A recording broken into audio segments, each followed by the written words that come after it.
something which I really want to show. ये camera है, ये जो व्हाइट कलर का देख रहे हो, ये इंफ्रारेड कैमरा है। इस और ये क्योंकि थायराइड के अंदर था पैराथायराइड ग्लैंड, तो जब हमने इसको निकाला तो ऑब्वियसली अब था कि ये कैमरे में हम देख लेंगे और हमें अगर ये पैराथायराइड लगेगा तो हम इसको बॉडी में वापस रीइम्प्लांट कर देंगे।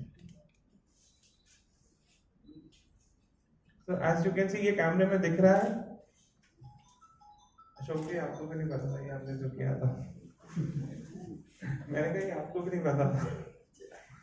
तो ये पैराथायराइड ग्लैंड हमें दिख गया और हमने ये चीज बॉडी में वापस रीइम्प्लांट कर दी। अशोक जी के साथ बड़ा पेक्यूलियर सा केस ये है कि इनका एक ऑपरेशन पहले हो चुका था और दूसरे थाई का ऑपरेशन में अब कर रहे थे, तो अभी हमें श्योरिटी ये नहीं थी कि जो पिछले ऑपरेशन में पैराथायराइड ग्लैंड बचा है कि नहीं, क्योंकि लेफ्ट साइड पहले निकल गया था, इसलिए राइट साइड निकालना था थायराइड का। तो we identified that and we reimplanted the thyroid parathyroid gland. Fortunately post of hypocalcaemia का ज्यादा इशू कभी नहीं हुआ। This is our 6 cases.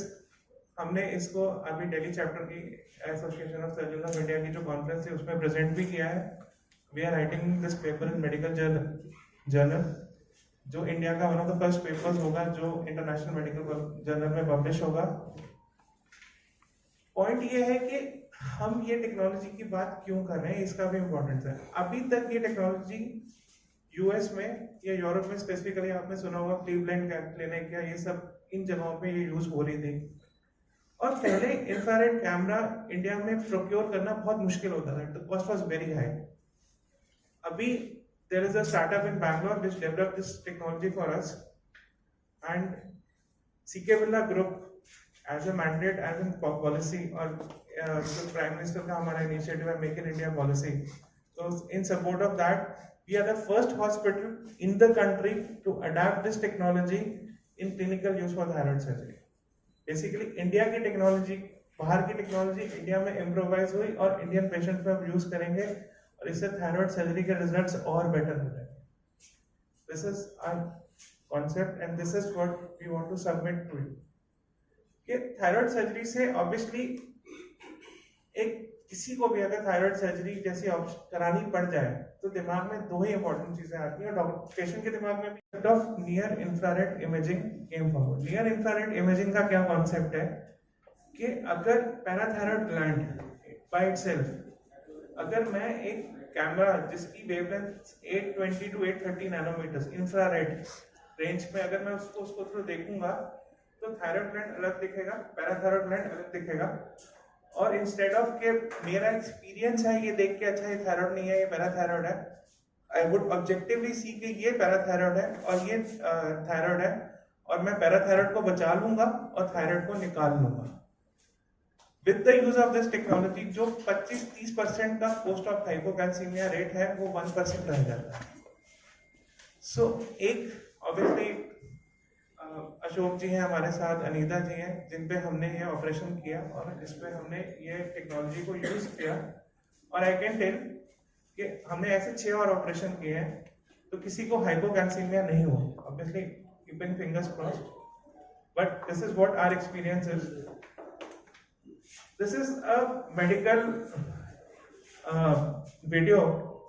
सिर्फ एक चीज, ये थायराइड बेड है, यहाँ पे हम इसको इस कैमरा के थ्रू देखेंगे। जब हम इसको इस कैमरा के थ्रू देखेंगे तो ये उसका वीडियो है और ये हमें अभी देखिए आपके सामने आएगा वो। तो पैराथायराइड ग्लैंड अलग से चमक जाता है और बाकी थायराइड अलग से। जो व्हाइट व्हाइट आपको दिख रहा है वो पैराथायराइड ग्लैंड है। सॉरी, ये एक और वीडियो है। इसमें क्या है कि जब आप थायराइड सर्जरी करते हो तो उसके साथ साथ में लिम्फ नोड्स हैं, जैसे थायराइड कैंसर है तो आपको लिम्फ नोड्स भी निकालने हैं। तो इसमें हमें ये समझ आ जाता है कि ये पैराथायराइड ग्लैंड है और ये लिम्फ नोड है। पैराथायराइड ग्लैंड को मैं सेफली बचा सकता हूँ और लिम्फ नोड को मैं निकाल सकता हूँ। ये मैं हम देख के आइडेंटिफाई करके इसको करते हैं। तो ये ग्लैंड और लिम्फ नोड को हम ऐसे डिफरेंशिएट कर सकते हैं। इससे लिम्फ नोड क्लियरेंस भी होती है, मतलब कैंसर कंट्रोल बेटर है, और पेशेंट को पोस्ट ऑपरेटिव जो हाइपोकैल्सीमिया या प्रॉब्लम है वो कम होगी। कभी कभी क्या होता है कि पैराथायरॉयड ग्लैंड थायराइड के अंदर बड़ा होता है, और 90% ऑफ द टाइम्स जब तक मैंने ये टेक्नोलॉजी यूज नहीं करी थी, बहुत बार पैराथायरॉयड ग्लैंड थायराइड के साथ ही बाहर आ जाता था। बट इस टेक्नोलॉजी को आप यूज करके आप थायराइड के अंदर पड़ा हुआ पैराथायरॉयड ग्लैंड भी देख सकते हैं। इस ग्लैंड को आप निकाल सकते हैं, अलग से बचा सकते हैं, और बाकी थायराइड टिश्यू को निकाल मतलब, क्योंकि हमें डर लगता था कहीं कैल्शियम कम ना हो जाएगा, कैल्शियम कम हो जाएगा ट्विचिंग हो जाएगी, ट्विचिंग होगी हाथ में आएगा, हार्ट पे भी इफेक्ट पड़ सकता है। दूसरा इंपॉर्टेंट चीज है वॉइस नर्व, आवाज ठीक रहनी चाहिए, आवाज में चेंज नहीं होना चाहिए। ये दो इंपॉर्टेंट एस्पेक्ट्स किसी भी थायराइड सर्जरी के होते हैं, और इन्हीं दो इंपॉर्टेंट एस्पेक्ट्स के ऊपर हम थायराइड सर्जरी के रिजल्ट्स को क्वांटिफाई करते हैं। अभी तक जो अगले हमारे पिछले कुछ सालों का जितना भी मेरा एक्सपीरियंस रहा है, एक थायराइड सर्जरी में जब पैराथायरॉयड ग्लैंड की बात होती है, I hope I am audible, तो एक सर्जन के एक्सपीरियंस पे डिपेंड करता है कि हाँ ये थायराइड सर्जन है, इस हमें पता लग जाएगा जैसे जैसे हमने सीखा, हमने एक्सपीरियंस गेन किया कि ये थायराइड है, ये पैराथायराइड है। उसके कुछ कुछ कैरेक्टर्स होते हैं कि ये एनाटॉमी में ऐसे दिखता है, ये इस कलर का होता है, और इसको अगर निकल जाए तो इसको पानी में डाल के देख लो, डूब गया तो पैराथायराइड नहीं है, डूब नहीं गया तो लिम्फ नोड है। तो ये सब चीजों से हम आइडेंटिफाई करते थे, और पोस्ट ऑपरेटिवली देखते थे कि अच्छा कैल्शियम ठीक है कि नहीं है, और उस हिसाब से ही देखते थे। नाउ दिस इज आर, अगर overall world over cross world जो best of the thyroid centres हैं, उसमें post operative hypocalcaemia calcium derangement की जो रेट है 15 to 30% है। जो यूनाइटेड किंगडम की जो यूके की रजिस्ट्री है एंडोक्राइन और थायराइड सर्जन्स की, उन्होंने 2010 से 2015 जून में देखा कि out of all the patients 23.6% of those patients had post operative उनका कैल्शियम डिरेंज हुआ, और 7.3% पेशेंट्स को लॉन्ग टर्म कई सालों तक उनको कैल्शियम टैबलेट लेनी पड़ी। कैल्शियम टैबलेट लेना आसान नहीं होता है, गैस्ट्राइटिस होता है, बार बार चूने जैसी टैबलेट खाने में बहुत मुश्किल होती है, और voice nerve injury obviously 3 to 8% था, वो एक्सपीरियंस से आप कम कर लेते हो। प्रॉब्लम क्या है? प्रॉब्लम ये है कि जब मैं कोई भी बंदा थायराइड सर्जरी कर रहा है, तो ये पैराथायराइड ग्लैंड है, या तो वो गलती से निकल जाता है, या फिर उसकी जो ब्लड सप्लाई है वो इंजर हो जाती है, जिससे पैराथायराइड ग्लैंड जो काम करता है उसकी फंक्शनिंग है वो कम हो जाती है।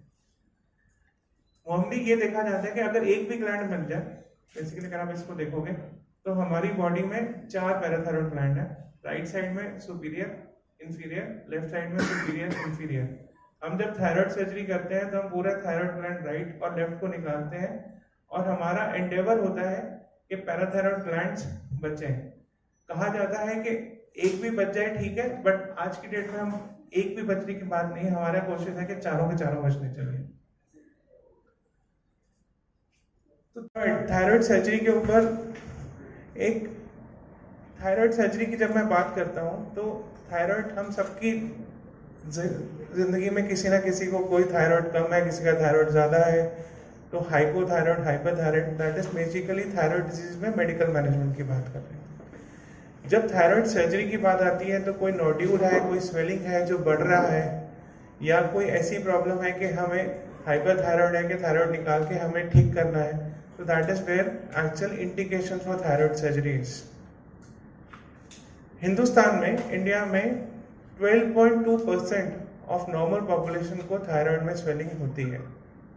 I am not saying everybody would require surgery, but that is the problem which is there in our community in India at present. और उसमें से ओवरऑल इंसिडेंस इंडिया में कम है थायराइड कैंसर का, but it is 8.7 per 1 lakh people. India की population के हिसाब से अगर मैं इसको एक्स्ट्रापोलेट करूं तो काफी नंबर बन जाता है। जब हम थायराइड स्वेलिंग, थायराइड कैंसर की बात करते हैं, तो उसमें ट्रीटमेंट ऑफ चॉइस जो है वो सर्जरी है। सर्जरी के अलावा कोई और ऑप्शन होता नहीं है। तो जैसे बाकी कैंसर्स में आप रेडिएशन ये सब का रोल है, थायराइड में स्पेसिफिकली सर्जरी के बाद एक रेडियोआइडिन थेरेपी होती है, उसी का रोल है, और कोई तरीका नहीं है थायराइड को ठीक करने का। और थायराइड सर्जरी के 2 ही इंपॉर्टेंट इश्यूज हैं। कि जैसे आप इसमें देखोगे कि थायराइड ग्लैंड है और थायराइड ग्लैंड के साथ पैराथायराइड ग्लैंड है। तो thyroid gland thyroxine hormone secrete करता है जो हमारी बॉडी की नॉर्मल मेटाबॉलिज्म को मेंटेन करता है, और उसके साथ पैराथायराइड ग्लैंड होते हैं जो हमारी बॉडी की कैल्शियम मेटाबॉलिज्म को मेंटेन करते हैं। और इसके नीचे से जाती है हमारी नर्व जाती है जिसको हम बोलते हैं वॉइस नर्व और रिक्रिनल नर्व। तो थायराइड सर्जरी जब भी हम कोई परफॉर्म करता है या ओवरऑल थायराइड सर्जरी में कोई एक्सपीरियंस लेता है या अपने आप को थायराइड सर्जन कहता है, तो उसका मतलब ही यही होता है कि आप थायराइड ग्लैंड निकालोगे बट पैराथायराइड ग्लैंड्स को आप बचाओगे और वॉइस नर्व को बचाओगे। अगर पैराथायराइड ग्लैंड डिरेंज हो जाता है तो अपार्ट फ्रॉम जो थायराइड सर्जरी की प्रॉब्लम है, थायरॉक्सिन हार्मोन लेना पड़ता है, लोगों को कैल्शियम टैबलेट्स बहुत टाइम तक लेनी पड़ती हैं। और ये throughout my course of 20 years of my medical career, जब मैंने MBBS था, जब मैंने इंटर्नशिप था, जब उसके बाद मैंने सर्जरी करी, सर्जिकल ऑन्कोलॉजी करी, वी हैव सीन दिस कि how we used to give calcium supplements postoperatively to all our patients. उसके लिए एक्चुअली धन्यवाद।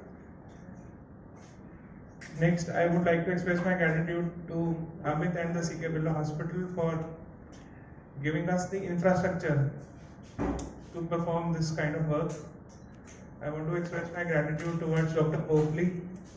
He is our anesthesia head, and obviously it is due to him that we are able to perform all this work, and obviously he makes things much safer for us. So obviously if he was not there, we would not have been doing this.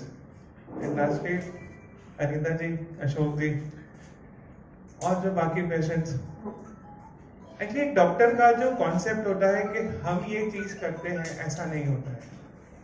हमें ये चीज, अगर पहली चीज तो it is by destiny, by God's grace that a doctor like me has acquired certain skills to do that.